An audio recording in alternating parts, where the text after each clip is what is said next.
Hi guys, how are y'all? I hope everyone's doing good and I hope that you guys had an awesome week this past week. I didn't hear from anybody, so I'm assuming that everything went really good. I want to apologize for my video being late last week. I did not realize how long it was going to take to upload it to YouTube, so hopefully today I'll get it up on time. I wanted to get this video done yesterday, but my afternoon got crazy in my house and we had some stuff going on and I was never able to have the quiet moment to do the video. When I do these videos, I have to have either my older kids or right now my husband has to literally take Joseph out and take him on a walk or something because otherwise he would not leave me alone in order to make these videos, and it would be noisy and crazy, but I'm going to try to keep this one a little shorter this week than last week. So let's just dive right in. We have, the only thing new we have today is another verbal. We're going to learn the participle verbal today, but other than that, everything is review. So you guys should be good on everything that we're going to learn. So remember I told you guys last week that for these last couple of weeks of the year, they are going to have us memorizing, reviewing over all of our sentence patterns. So you guys have been memorizing the 7 sentence patterns since the beginning of the year.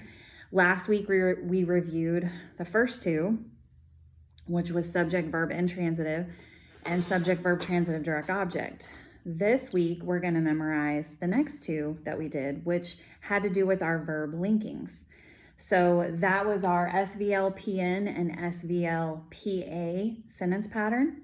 So we're going to review that this week, and you guys need to just make sure that y'all are really comfortable with those patterns and that you have all of your linking verbs memorized. So one of your charts that you've been working on since early in the year is your chart C with your verbs, and thinking about these 4 types of verbs, make sure that you know all of these.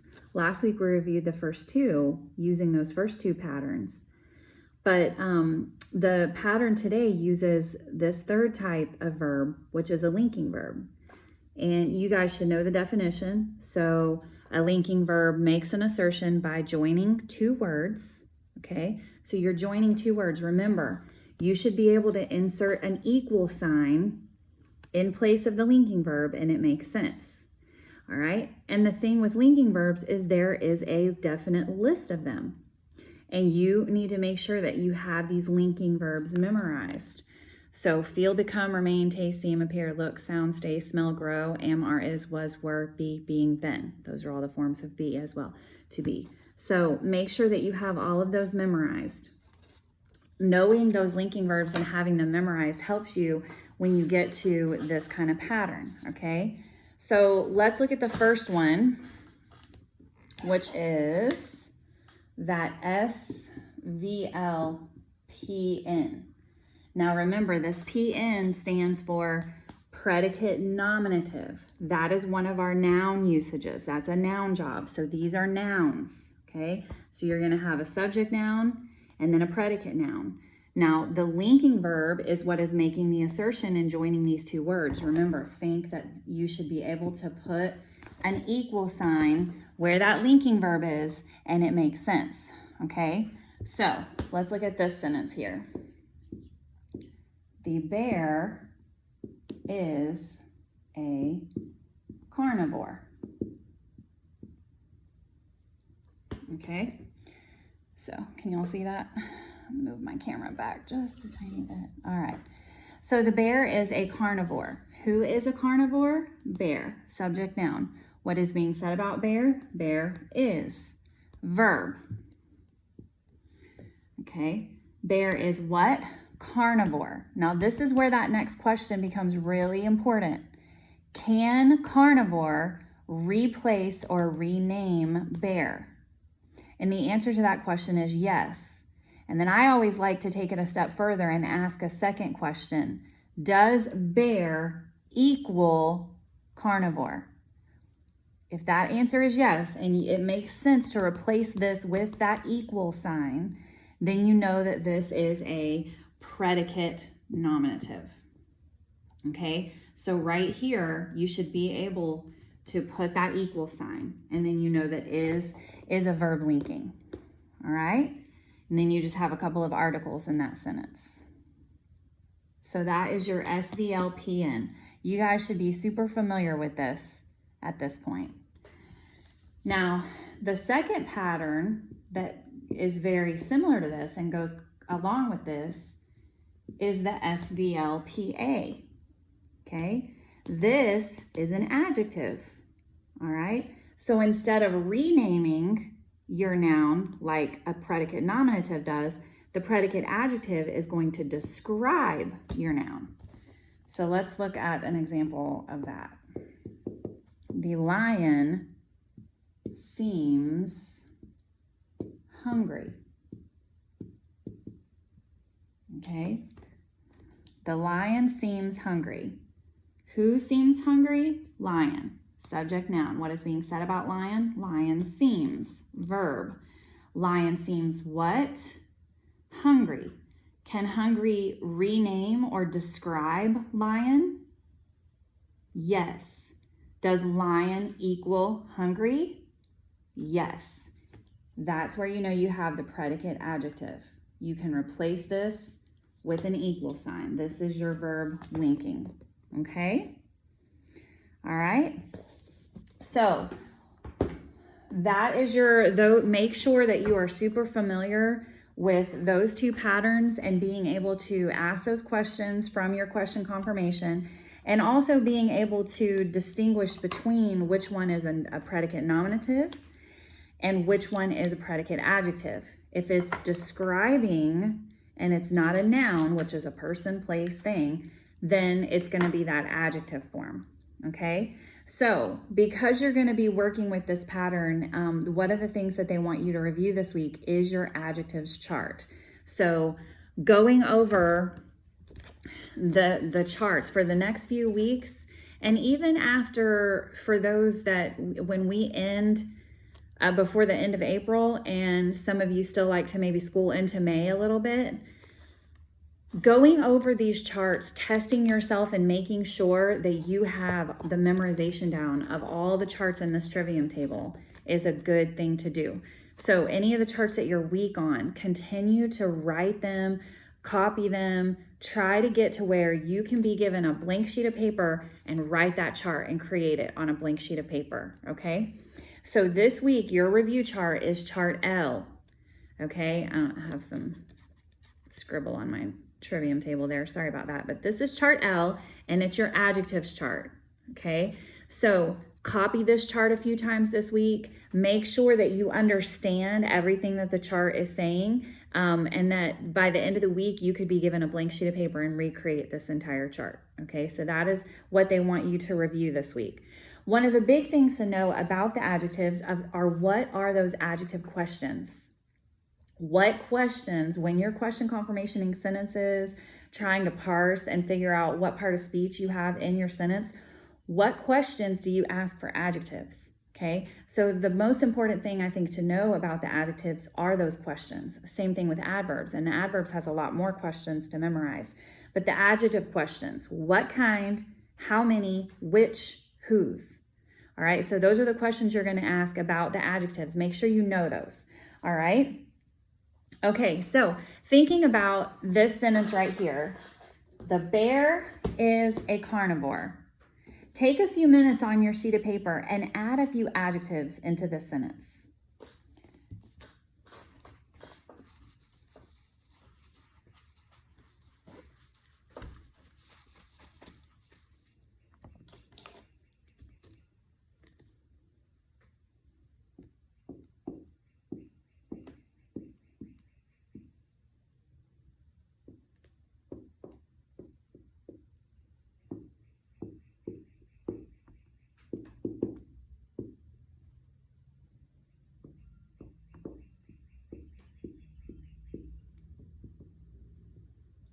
Okay, are you guys thinking of some good adjectives?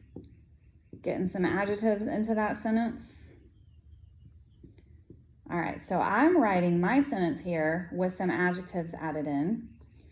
Okay, so my original sentence was, the bear is a carnivore, all right, which we determined was our subject, verb linking, predicate, nominative sentence.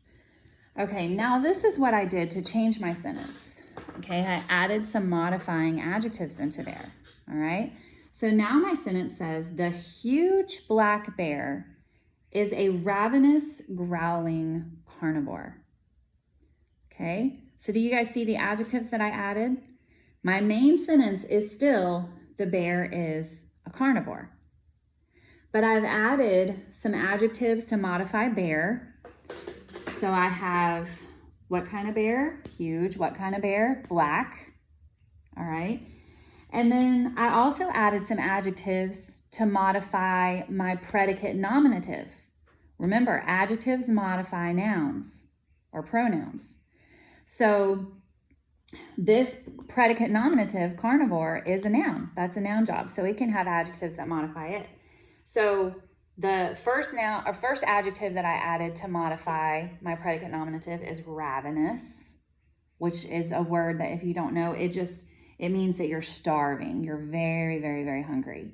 So next time you're really, really hungry and want your mom to get you a snack, tell your mom, Mom, I'm ravenous. That's a nice word. Your mom will love that. And then this one right here, growling, is also an adjective. Now this one, I added this one because this is going to lead us right into the next thing that we're going to learn, which is our verbal for this week. This is actually a verbal called a participle.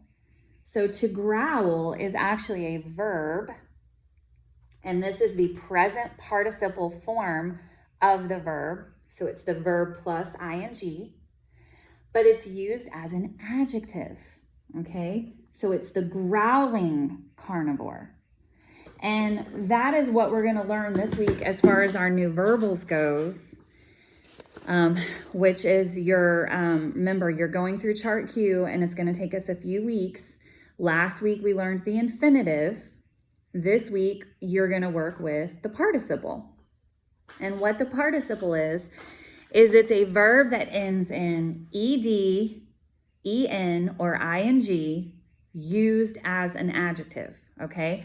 So the participle verbal, it's always used as an adjective. It is a verb in its participle form, either present participle or past participle, and it's used as an adjective. So remember, these verbals are when you have verbs that are acting like a different part of speech. Okay, so any of your present participle or past participle verb forms, when they are used as adjectives, that's a verbal participle, okay? So remember your 5 principal parts of verb: infinitive, present, past, present participle, past participle. So when you take a verb like this one right here, to growl, and you put it in its principal parts, to growl, growl, growls, growled, growling, growled. Okay, that's how you put that verb in its 5 principal parts. You guys have been doing this on your verb anatomy. Take a verb, any verb, put it in its principal parts, and then fill it into that verb anatomy chart. You guys have been doing that over and over and over. So those 2 participle forms are those last 2 principal parts of your verbs. So either present participle or past participle. Now the thing with these verbals, again, I'm repeating myself a lot because I just want you guys to remember, the past participle and present participle, they are used when you're doing these verbal participles, they're only used as adjectives, okay? So a participle, a verbal participle, okay? These are only going to be adjectives. So if you're writing notes, which you should be taking your notes, write this down, okay? When you're doing your verbal participle, these are going to be adjectives. And it can be the present participle form or the past participle form, okay? So let's look at some example sentences. Okay, here's my first example sentence, which I already gave you guys one. In that last sentence, I added that participle growling carnivore, the growling carnivore. So let's see here. The jumping child broke his wrist. Okay. So right here, you have your participle, the jumping child. This is a present participle form of the verb to jump, and it is describing or modifying our subject noun here, which is child. The jumping child broke his wrist. Okay, let's look at another example here. Don't awaken a sleeping giant. Okay? Don't awaken a sleeping giant. So right here, I've underlined the verbal participle. It is the verb present participle form of to sleep, and it is modifying our direct object here, giant. Which giant or what kind of giant? The sleeping giant. Okay. Let's look at one where it's done in the past participle form, because these have all been present participles. The delighted mother received flowers. Okay, so the mother received flowers is your sentence. You have subject, noun, what is being said about mother, mother received, verb, mother received what, can flowers replace mother? No, that's your direct object. Easy to see. Right here you have which mother or what kind of mother? The delighted mother. Now this right here is a past participle of the verb to delight. So delighted mother. Okay, let me erase and give myself some more room, and I'll write another example for you guys. Okay, let's see. The decayed tooth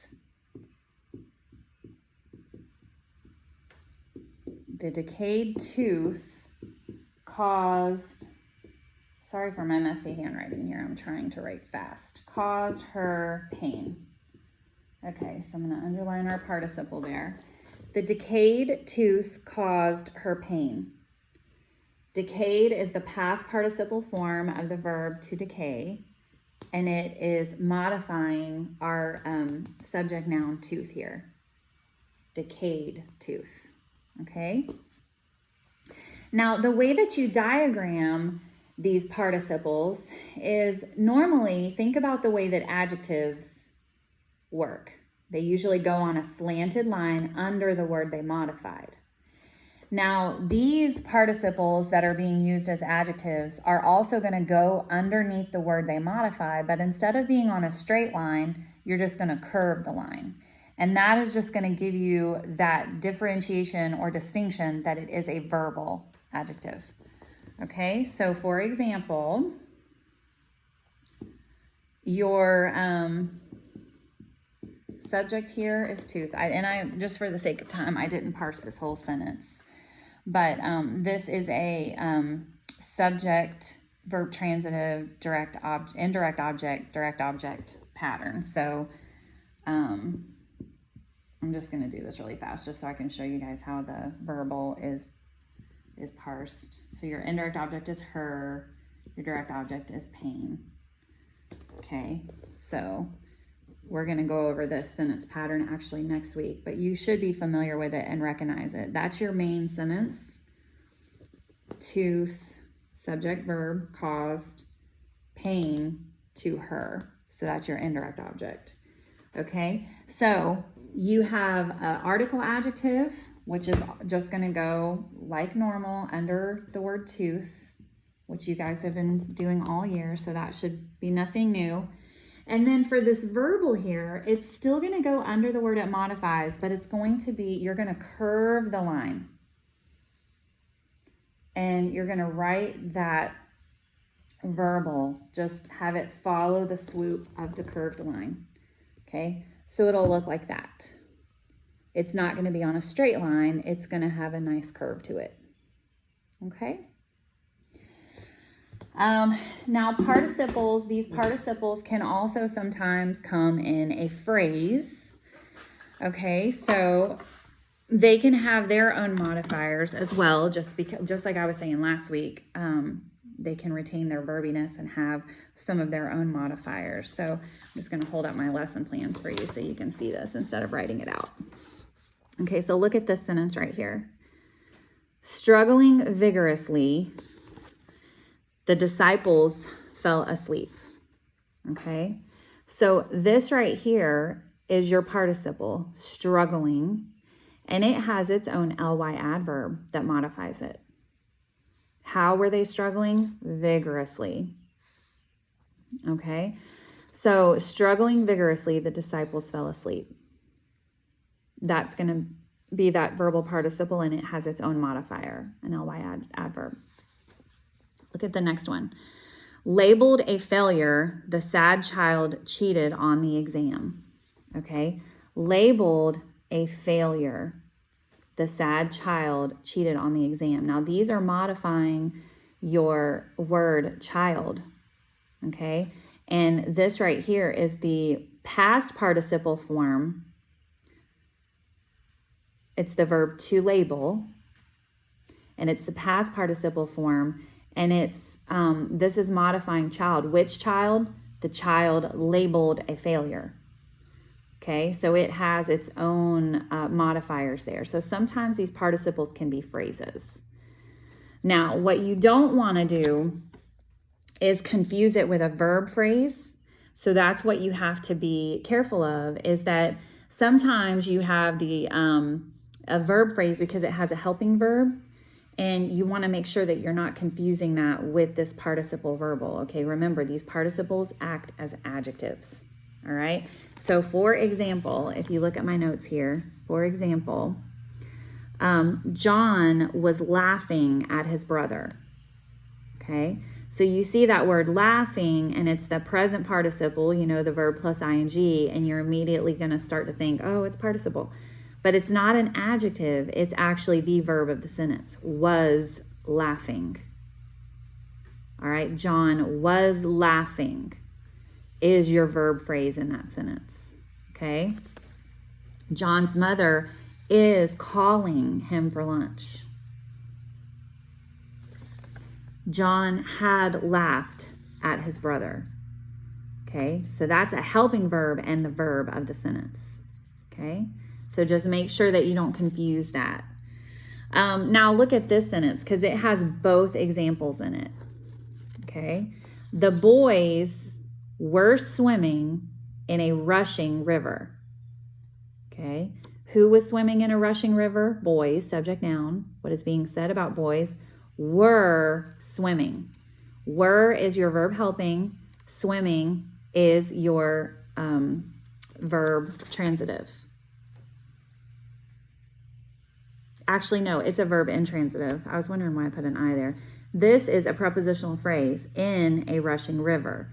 Now, in is your preposition, river is your object of the preposition, but you have a participle adjective here. Which river? The rushing river. And this is the present participle form of the verb to rush, and it's being used as an adjective to modify river. Okay? So this one shows you both in the same sentence. When you just have a participle verb, and then you have that actual participle verbal used as an adjective. Okay? Now, moms, I also sent you, just like I had last week, I have a really nice packet that talks all about these participles. It's got wonderful examples. It has the way that they're all diagrammed.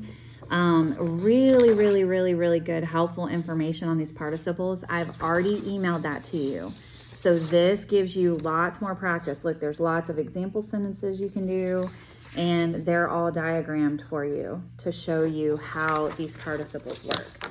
So look for that in your email. It's a packet, just like I sent you last week for infinitives. This one's for the participles, okay? So that's in your email. One last sentence to put this all together, and then we'll talk about a few math games, and then just talk about a few things for writing, and we will be done. Okay, so let's do one big sentence. Now, you guys, I want y'all to write this down and work this sentence too with us, okay? So we're gonna do one big sentence to put it all together, okay? So make sure you have your paper and start writing this down. Okay, here we go. The growling bear and the roaring lion are carnivores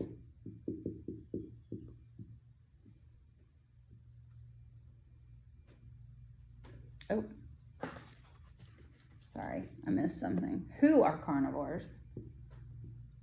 Who are carnivores are hungry. So they are dedicated. This sentence is so big it doesn't want to fit on my board. Hunters. Okay. Sorry about this. This is the way that I have to do this board thing. Okay. The growling bear and the roaring lion, who are carnivores, are hungry. So they are dedicated hunters. Now, when you start with a sentence this big, remember, I've always told y'all from the beginning of the year, look for conjunctions. It can help you separate out your clauses and make it easier for you to parse a big, long sentence like this. Okay, so let's think about what clauses we see. And a clue is to look for where the commas are, okay? So I see right here a who, which clause. So I'm going to go ahead and underline that actually. Who are carnivores, okay? And then I also see a conjunction right here, one of my fanboys. This is a coordinating conjunction, that conjunction so, okay? So when I look to the left of that conjunction, I see the growling bear and the roaring lion are hungry. I see a who, which clause separated out by commas. That one's easy to see, who are carnivores.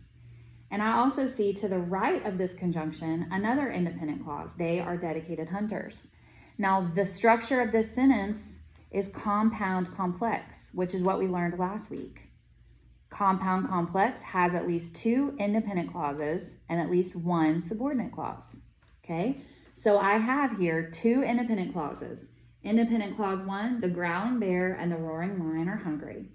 Now, do you guys see this conjunction up here? This and? All right. It's not joining two sentences. It's actually joining two subjects. This sentence here has a compound subject. Okay. And then I have my second independent clause down here. They are dedicated hunters. My subordinate clause is who are carnivores. Okay, so this is a compound complex. It's our declarative purpose. All right, so now we're going to parse. We're going to have three different clauses to parse here. So let's do the first one. The growling bear and the roaring lion are hungry. Who are hungry? Bear, subject, noun. Oh, I don't know that marker's working. Let me get this red one here. Lid doesn't want to come off, sorry. So bear, subject, noun, and lion. Okay, so we have this conjunction here. We have two of them. It's the bear and the lion. Okay, so the subject, noun. What is being said about bear and lion? Bear and lion are, verb. Bear and lion are what? Hungry. Can hungry describe bear and lion? Yes. Do bear and lion equal hungry? Yes. So this is a predicate adjective. It's describing the bear and the lion. And we know that our verb here is verb linking. Okay. We have a couple of articles here. The is an article adjective. the article adjective. Okay, now look what we have. We have which bear? The growling bear. Okay, you guys should immediately recognize that this is a present participle verb form of to growl. It's a verb participle used as an adjective for bear. Okay, so this is an adjective and it's a verbal there. It's the participle. Okay, same here. Which lion? The roaring lion. Okay, so this is our adjective. It's a verbal as well. Hopefully you guys can recognize that. That's normally a verb, but it's the present participle form, and it's used as an adjective to describe a lion. Okay, now let's parse our subordinate clause, the who, which clause. Who are carnivores? Who are carnivores? Who? Subject pronoun. What is being said about who? Who are, verb. Who are what? Carnivores. Can carnivores rename who? Does who equal carnivores? Yes. This is a predicate nominative and our verb is verb linking. Okay, and then let's do our last independent clause. They are dedicated hunters. Who are dedicated hunters? They. Subject pronoun. What is being said about they? They are. Verb. They are what? Hunters. Can hunters rename they? Yes. Does they equal hunters? Yes. Predicate nominative. Okay. What kind of hunters? Dedicated hunters. This is an adjective, but it's also a verbal. It is the past participle verb form of to dedicate, and it's being used as an adjective to modify hunters. So you have 3 examples of the verbal participle all in this one sentence. Okay, so let's go ahead and I'm going to have to erase this so we can diagram it. I'm going to have to erase my sentence. You guys go ahead and start working on the diagram a little bit ahead of me if you'd like. Okay. Okay, so remember, independent clauses go highest in the diagram. Okay, let me kind of turn a little bit so I can hopefully do this so where y'all can see it. Get my board here up on my knees, okay? So the way that this diagram is going to work is we're going to do our first independent clause first, which is the growling bear and the roaring lion are hungry. Now, because we have that compound subject, we have to start our diagram with that fork, okay? Remember, to where our subject is on the left of our cross, verb is on the right, okay? So because we had two subjects, remember, okay? So our first one was bear. Our second one was lion. You're always going to put your coordinated conjunction on a dotted line in the fork there, okay? So for right now, I'm just going to keep that. We'll do our modifiers in a minute. So we have bear and lion. The verb was are. And then remember, when you have either a predicate nominative or a predicate adjective, that line has to slant back. It's pointing back, okay? Are hungry. So this is the main gist of our first sentence. Bear and lion are hungry. Now we had modifiers. For bear, we had an article of the, and that one needs to be capitalized. Remember, if it's capitalized in your sentence, capitalize it in your diagram. So that the has a capital T. We also had an article of the on lion. Now, here we had 2 participle verbals. We had growling bear, roaring lion. So those we have to put on a curved line. So these are both going to have a curved line under them. Growling bear, roaring lion. Okay, so that's what that first independent clause is going to look like diagrammed. Hopefully you guys understand all of that and it makes sense. Now we have our second independent clause. They are dedicated hunters. I'm going to put that one under here. Okay, They, start with your cross, subject on the left, verb on the right. They are. And then hunters was a predicate nominative. And so I need to slant that line. Slant that line back. They are hunters. Okay. Now, what I'm going to do is I'm going to put my conjunction. So, remember, put the boy in his chair. Fanboy goes in his chair, verb to verb. So is going to look like that. Are, so, are. Okay. Boy, put the boy in his chair, verb to verb. Now, we had a verbal modifier on hunters. They were dedicated hunters. So that is going to go under the word hunters, but because it's a verbal, it has to go on a curved line.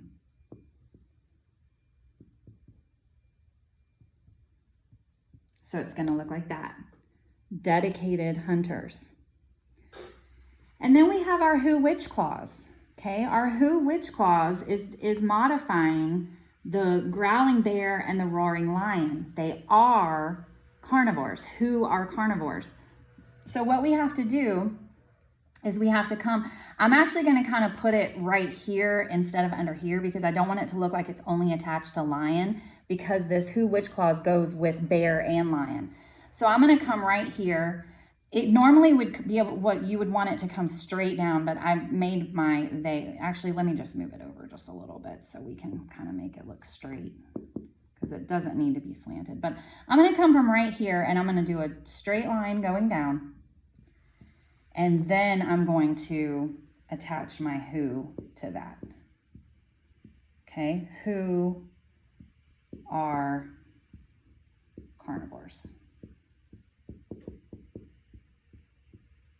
Okay, so there's my subordinate clause. That who, which clause is my lowest, because remember, you want to always diagram your independent clauses highest up in the diagram. And then subordinate clauses come later on down the line because they're not as important. They can't stand alone. And I attached this word, this who, at this point in the fork instead of just coming off of this because I don't want it to seem like it's only attached to lion. It goes with both of these. Okay, so even if you would have come from right here, that would have probably been good too. Okay, but that's what the diagram looks like, all done. So hopefully you guys have been doing okay working with these complex sentences. Make sure that y'all are comfortable with all the purposes, all the structures now. Y'all are going to still work with more compound complex this week. Make sure that you guys are every day doing your quid et quo with your sentences. Okay, this tool right here is invaluable. Every day when you do your sentence and you do your analytical task, you're going to do all the tasks now, 1 through 6. You should do that with every sentence from this point on. Every day, you should do this quid et quo for your sentence for the day. Put one word and make sure, and use your trivium tables if you need to. Remember, it's color-coded. It matches. Okay? Your the color coding matches. If you are working with a pronoun or a verb in the sentence or the noun, make sure that you are doing this quid et quo and classifying all the different parts. This is where it puts all the knowledge together from all these charts you memorized. Okay, so if you've been getting lazy and not doing all 6 tasks, front and back of the analytical task sheet, make sure that you're doing that, okay? Don't sell yourself short now at this point in the year. You need to do the front and back of the analytical task sheet and do this quid et quo for every sentence, okay? Also, don't forget that this quid et quo has a really nice question confirmation section if you ever get tripped up on the questions and how the flow of the questions is asked. That's on there for you.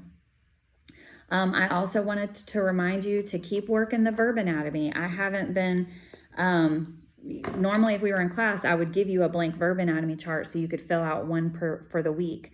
Continue to work on that so that you don't lose being super comfortable with the way that verb anatomy works. And then also I wanted to remind you guys all of your sentence challenge notebooks. Probably by next week, I'm going to need to get a definite count from who all is going to have a completed sentence challenge notebook. And that is where you have 112 original sentences that you wrote. So don't forget to keep working on that. If you've gotten a little behind, try to catch up this week, and maybe write and compose a couple, maybe a couple sentences a day can get you caught right back up. Okay, so that's all I have for grammar. Let's talk about math for a minute. Moms, I sent you guys the file for the 4 in a row math, which is where I get all of those puzzles that I call out to you, like how many sides on a triangle plus the number of toes on one foot, and all those funny little puzzles that I call out for you. That is a file that I got off of Teachers Pay Teachers years ago, and it's actually a 4 in a row game. So in the file, when you open it, there's these 4 in a row little game boards, and you could give your child, some counters, like bingo counters or something to put on it. You could call the puzzles out to them, have them work the math, and then see, if they can get 4 in a row. So I attached that file for y'all. If you didn't play I also gave you guys the idea last week of doing with the deck of cards, where you're just practicing your multiplication facts.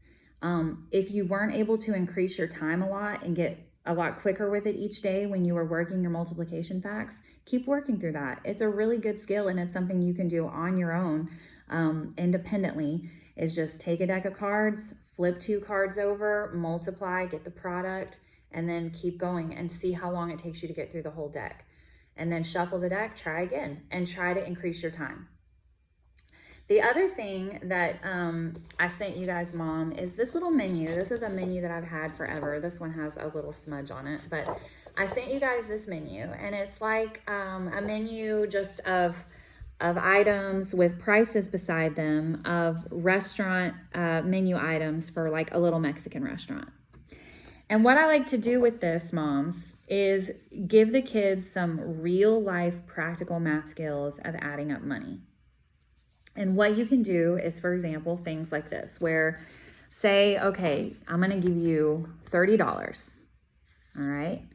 What I want you to do is I want you to purchase, say you're going to purchase a queso, a taco plate, a nacho platter, 2 teas, and a fried ice cream. Okay. You've gone out to lunch with your friend, and this is what all y'all ate. First, have them give you the total. How much is your bill? Okay, so all of that totals up to, if they added all this money up, it totals up to $29.60. Now what I want you to do is say you have $30 and you pay the waitress or waiter with $30. How much change are they going to give you back? And kind of give them some real life practical skills of how do they take $29.60 from $30 and what should their change be back. They will have to do this on paper probably at first, but what the idea is that if you can do things like this over and over and over, where they can start getting in their head how to do this mentally. Okay, so you have $29.60. What would your change be back if you pay with a $30 bill? So maybe give them some ideas like this. So if you purchase just a taco plate and a cinnamon chips, what's your total going to be? If you pay with $20, what's the change going to be? Different things like that. So this is what I would do if we had been in class. I would call out these things and then say, you paid with a 30. What's the total and what's the change going to be? And I have a bunch of these little cards that I wrote up, but moms, you can do this really easily at home. The other thing that you can do with this menu is say, okay, you have $10. What is something you can get to get an entree and a drink, or an entree, a drink, and a dessert, and only spend $10. You only have $10 to spend. Make them stay on budget, okay? So you can print this little menu and just play around with some practical real life money scenarios, okay? So I sent you guys that. So that's a good idea to do for math this week, because that's something that you're going to use forever for sure in real life. Okay, so the last thing that I have for you guys to talk about is writing. Hopefully you guys are doing really good on working through your essay reports. Last week, I showed you guys the posters of the format, our basic essay format. What I wanted to talk about today is your introduction and your conclusion, and I wanted to use our writing books. So if you get your writing book, okay, so you guys should have your writing book, and turn to page 211, okay, this is actually where they go through this Unit 8 essay format using your Knights paper. So several months ago, you guys wrote a paper on Knights, and they did a part 1 and a part 2. What they were going to do when they got into this unit was have you add the part 3 to that Knights paper, which is adding your conclusion and your intro. So moms, if you will go through these pages, page 211, all the way up to page 213 with your student, this gives you really, really good information on writing your conclusion and writing your introduction. Remember, you're going to write your conclusion before you write your introduction. Okay? So when you're going through this in your book, they have good information on how to come up with this conclusion paragraph. Okay? So you guys should be at the point in your paper where you're getting your body paragraphs for your 3 topics. You guys should have a topic A, B, and C. You're getting, hopefully those are close to being done, if not done, being written already. And now you're going to add in your conclusion paragraph. And your conclusion format is going to be where you restate your topics. Okay, so on this page, it only has an A and B. You're going to have an A, B, and C. So you'll write a sentence about topic A. You'll write a sentence about your topic B. You'll write a sentence about your topic C. Then you can kind of give a little bit of what is the most significant thing to you? What is the most significant detail and why? All right, so that could be 1 to 2 sentences, maybe even 3 to 4 sentences. It depends on you and how detailed you want to get with sharing that information. And then you're going to end with a nice clincher sentence, okay? You want to add a clincher that kind of ties up in a nice pretty bow your whole paper. It's going to be the final sentence that you write. All right. So moms, go over this page 211 and read through this information with your student on coming up with these conclusions. Okay. And then if you turn the page to 212 and 213, they do the same thing with the intro. There's a lot of nice information in here, and actually some brainstorming activities for you and your student to do together to help them with the intro. The intro is the very last thing you're going to write. You're going to start with an attention grabber to start out your whole paper. Okay. So again, here on page 213, they give you the entire format here for your intro. You're going to start with your attention grabber. You're going to give a little bit of background information. This background information is going to be where you kind of give us a little bit of background and description of your main subject matter. Okay, so if it's, say, Charlemagne, you're writing your paper on Charlemagne, you're going to give us a little bit of background on Charlemagne, who he was, whatever, just a few, a little bit of a brief background on what it is we're going to be reading about. Then you're going to go in and write a sentence about each of your topics. Okay, say you chose his childhood, or then his rise to power, or then, his accomplishments. Say those are your 3 topics. You would have a sentence describing each one of those, so we know what's coming in the paper in those body paragraphs. Okay, so there's really good information in here, moms. Really, really good stuff. So work through page 211 through 213 on doing that intro and conclusion with your students. The other thing that's a really awesome activity for you guys to work on this week is this page 214. Now I'm showing you guys the teacher manual, so it has all the answers here. Y'all's will be blank right here. What this is this gives you practice on using all of the sentence openers. The number 3 opener, you can add in here one of each opener for these sentences. They give you some blank sentences here, and what they would like for you to do is practice doing sentence openers on them. So this is a really good activity to do, to practice using all of those sentence openers. So the other thing that I wanted to talk to you guys about with the paper is kind of getting a when you put your paper together, when you're finally done and you've gotten it all typed up and you've done your checklist, when you finalize that paper, it should have the completed checklist. I gave you guys the checklist already. If anybody has lost it and needs me to send you another one, it's a PDF that I have of just all the different checklist formats from IEW. It was one of the downloads they gave us, I think. But make sure that you fill out a checklist for your paper, that you label everything. Make sure all your dress ups, all your openers, everything is in each paragraph of your whole paper. Don't neglect doing the checklist. The checklist is where you check yourself to make sure you did the assignment correctly and got your paper done right. So once you have your paper all done, you have your bibliography on the back. Don't forget, you have to do that bibliography. It needs to be formatted correctly. Use your student resource packet to find the way to properly cite your sources, and put your bibliography in alphabetical order. It should be on a separate page at the back of your essay.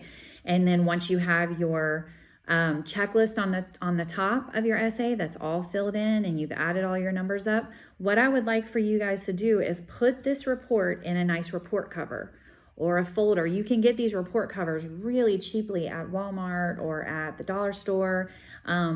There's different ones. Some of them look like a folder. Some of them look like just a piece of plastic that has a little edge that clips on, and it holds your paper all together and puts it in a really nice report cover. So that's a really nice thing to do and have, and it makes your report very official, very professional looking. So I would love for you guys to do that. You still have a few weeks left to go. I don't know what's going to happen if we're going to be able to meet together to read these papers and present our visual. Still continue thinking through the visual that you're going to do, because what we might just do, I guess, is get on a Zoom call or do video presentations that we can watch of each other presenting the report. So hopefully I'll have some details on that coming by next week, so we can kind of see how we're going to do it. But you know, even if we do it over video, I want you to give it your all, work really hard on making this final essay your best, and still working through what you would like to do as the visual side of your presentation, whether it's dressing up as the character or doing some other visual. So that's all I have for today. I hope you guys have an awesome week, and I hope that everyone is staying safe and healthy. And you know, if y'all need anything this week, please give me a call, and feel free to contact me at all if you need help or you're unsure on something. And I hope y'all have a blessed week. Bye.